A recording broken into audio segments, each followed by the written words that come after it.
प्रकार के कालमान हैं। उन 9 प्रकार के कालमानों में सौरमान सबसे ज़्यादा प्रचलित है, जिसके आधार पर ये जो अंग्रेजी कैलेंडर है जनवरी-फरवरी वाला वो बना है। उसके आधार पर हम सभी संक्रांतियाँ मनाते हैं। जैसे 14 या 15 जनवरी को मकर संक्रांति होती है, अब 15 को होने लगी है। उसका डेट फिक्स है क्योंकि वो सौरमान के आधार पर मनाया जाता है। इसी प्रकार से विश्वकर्मा पूजन कन्या संक्रांति के आधार पर मनाया जाता है 17 सितंबर। वो भी फिक्स है क्योंकि वो सौरमान के आधार पर चलता है और अंग्रेजी कैलेंडर भी सौरमान के आधार पर चलता है। और भी कुछ त्यौहार हो सकते हैं। इसके बाद दूसरा मान है चांद्रमान। जितने भी हमारे व्रत त्यौहार हैं वो सभी व्रत और त्यौहार चांद्रमान के आधार पर मनाए जाते हैं। चाहे वो जन्माष्टमी हो, चाहे वो रामनवमी हो, चाहे दुर्गा पूजन, नवरात्र इत्यादि हो। और ये जो महीने हैं चैत्र, वैशाख, ज्येष्ठ, आषाढ़, श्रावण, भाद्रपद, ये सभी चांद्रमान पर ही आधारित हैं। जिस महीने में पूर्णिमा तिथि के दिन चंद्रमा चित्रा नक्षत्र में होता है उसको चैत्र महीना कहते हैं। ऐसे ही जिस महीने में पूर्णिमा तिथि के दिन चंद्रमा विशाखा नक्षत्र में होता है उसको वैशाख महीना कहते हैं। इस प्रकार से बहुत सही तर्कों के द्वारा महीनों के नाम भी रखे गए। इन सब में चंद्रमा ही हेतु है, इसलिए इन सबको चांद्रमास कहते हैं। अब क्या है, एक वर्ष में 365 दिन होते हैं, जिसको हम सौर सावन दिन कहते हैं। सौर दिन नहीं कह सकते क्योंकि सौर दिन एक वर्ष में 360 होते हैं। सौर सावन दिन कहते हैं। सावन दिन का अर्थ है सूर्योदय से लेके सूर्योदय। हम लोग जो रविवार, सोमवार, मंगलवार ये सब जो सप्ताह के दिन प्रयोग करते हैं वो सब सावन दिन है। सावन का अर्थ होता है भू संबंधी, पृथ्वी संबंधी। पृथ्वी में जब सूर्योदय हो गया तो 2 सूर्योदय के बीच का जो समय है उसको सावन दिन कहते हैं। तो सौर सावन दिन जो है 365 होते हैं एक वर्ष में। जबकि जो चांद्र वर्ष है उसमें 354 दिन ही होता है। और दोनों को, सौर वाले को भी और चांद्र वाले को भी, दोनों को एक साथ लेके चलना है, किसी को छोड़ नहीं सकते। ये पति पत्नी की तरह है।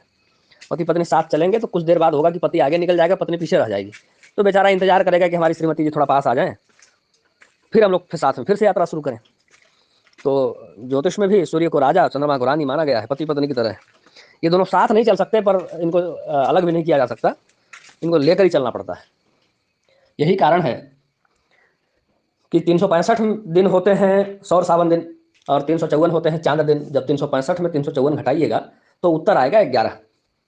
एक वर्ष में सौर और चांद्रमानों के बीच, सौर सावन और चांद्रमानों के बीच 11 दिनों का अंतर हो गया। 2 वर्ष में 22 दिनों का अंतर हो गया और 3 वर्षों में 33 दिनों का अंतर हो गया। एक महीना आगे पीछे हो जाते हैं ये लोग।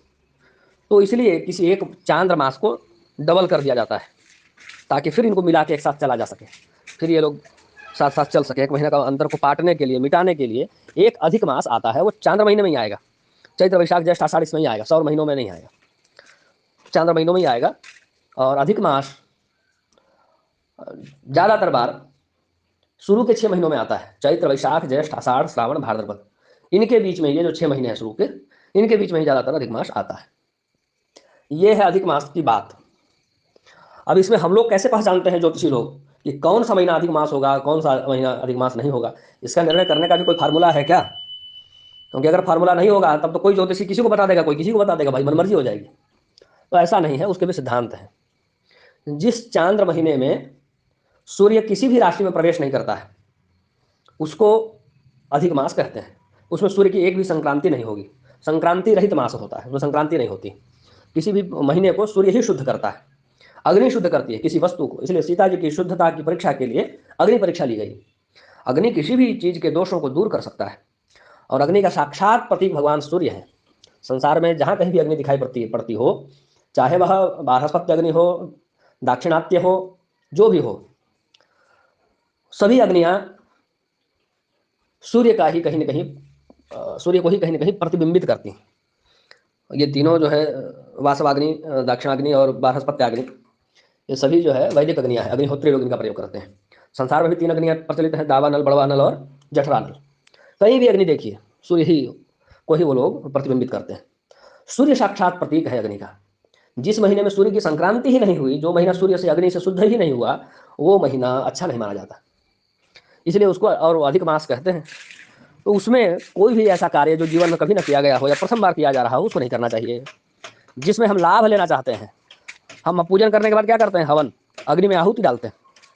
अग्नि हमारे हवि को देवताओं तक पहुंचाती है। अग्नि से शुद्धि हो गई। जो महीना ही शुद्ध नहीं है तो हमारी प्रार्थना को, हमारी मांगों को कौन पहुंचाएगा देवता तक? पूजन पाठ आप कर सकते हैं निस्वार्थ वाला, निष्काम वाला, लेकिन कामना वाले जो पूजन पाठ हैं उन सबको अधिक मास में नहीं करना चाहिए। ये अधिक मास की बात है।